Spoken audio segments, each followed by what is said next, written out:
welcome back. We're going to work on spouts now. And I took just a piece of paper that I used for my printer, and I played around with this for a little while. I used it, I rolled it, I put it up to my container, just to kind of get an idea of how long and how big I wanted it to be, and I could cut it. It was very easy for me to do on paper. And then I decided I would do that first and then transfer it over to my clay. And I'm going to share with you what I came up with, but this was for a very kind of tall, lean, almost kind of a Stein-shaped teapot that I'm making. I'm going to point out I have just a little bit of wet paper towel on here because I let it sit out too long while I was editing my other videos, and it got kind of dry on top. So I'm going to just moisten that back up so I can go ahead and finish this teapot on the next video when I make the lid. But for right now, I'm working on the spout. So this is what I came up with, and it's kind of a wing shape. It's 2 inches at its shortest.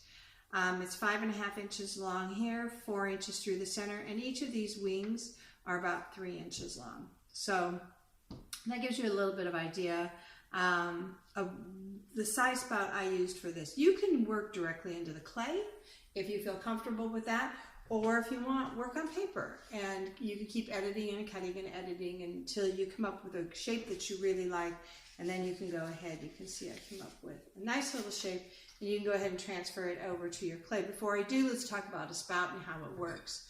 So with a spout, we want it to be low in the beginning and high in the end. And this one could even be a little bit lower. Let's look at this one here.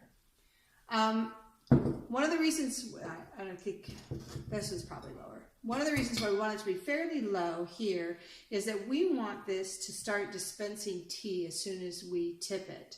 If our spout is up too high, then we have to turn it way over like this before it'll start dispensing the tea. And two things can happen. Number one, the liquid could swamp our lid and it can come out of the lid.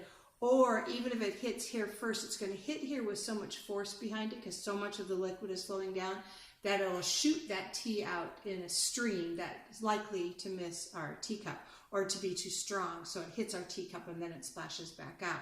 So we start it low so that we just have to tip it a little bit, and it's going to go ahead and dispense a very gentle stream of tea. So that's what we're looking for, and that's where we start our spout out low. We finish our spout high because you're only going to be able to fill your teapot to the top of your spout. So if your spout ended lower, once you hit that spot, of course the water would run out of the spout. So we started low and we ended high. Okay, we want a nice rounded end. That's going to give you a nice stream of tea coming out of it. And we want it to be a sharp finish here. We don't want it to be rounded over or anything like that. We don't want it to kind of dribble back onto here and get your teapot dirty. So those are the things we're looking for with a spout. So I'm going back to my pattern that I made. One of the things I do when I'm doing these textured teapots, I talked about this in class, but I texture the teapot, and then a lot of these other things that I'm adding on, my handles and spouts and lids, I leave those smooth with no texture. And I kind of like the juxtaposition of the smooth and the textured. It's hard to get texture onto a handle. It's hard to get texture onto a spout. It's a little easier to get texture onto the lid. And I think I'll show you a textured lid just so you can get an idea of what that looks like.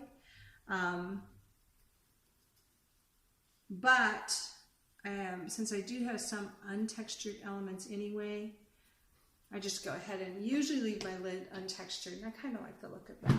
All right, so you're thinking, well, this looks a little odd, but it's going to work, I promise. I'm going to bevel these edges here because I don't want them really thick and bulky where they overlap. I'm going to take a little clay off of there and a little clay off of here. This is not an exact bevel. I just want, like I said, I want to take out a little bit of bulk. All right, so this is really nice and soft. I'm just going to figure out where I left my paintbrush. There we go. I'm going to just throw some slip on those beveled edges. I don't need to score it. It's very, very soft. Okay, and then I'm going to just gently roll that over.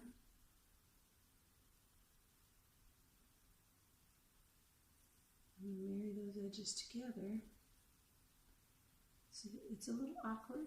If you're struggling with this, you can try rolling it around something, but we don't have many pieces that start really small and get really big that we can wrap these around. So over the years, I just got to the point where I did it by hand like this, and eventually I got kind of good at it.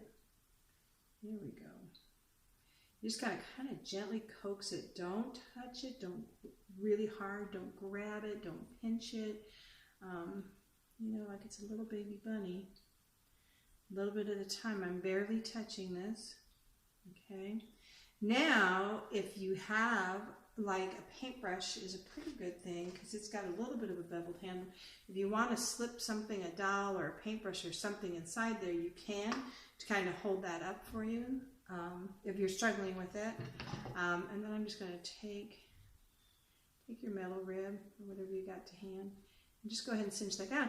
And then you got a decision to make. Am I going to cover up that seam or am I going to leave it? And I'm going to leave that seam. I don't mind that seam at all.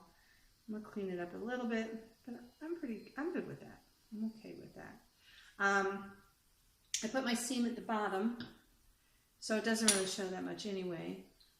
If you've been handling this and it's not round anymore, you know, you can go around with a tool and you can remind it that it's supposed to be round.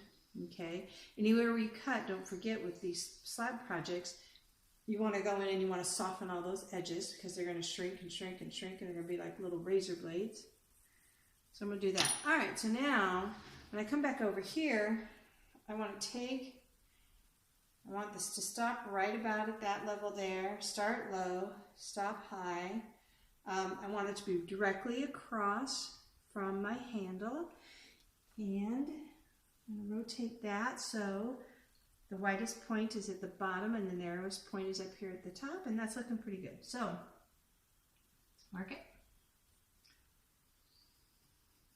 And then you have a decision to make. We talked about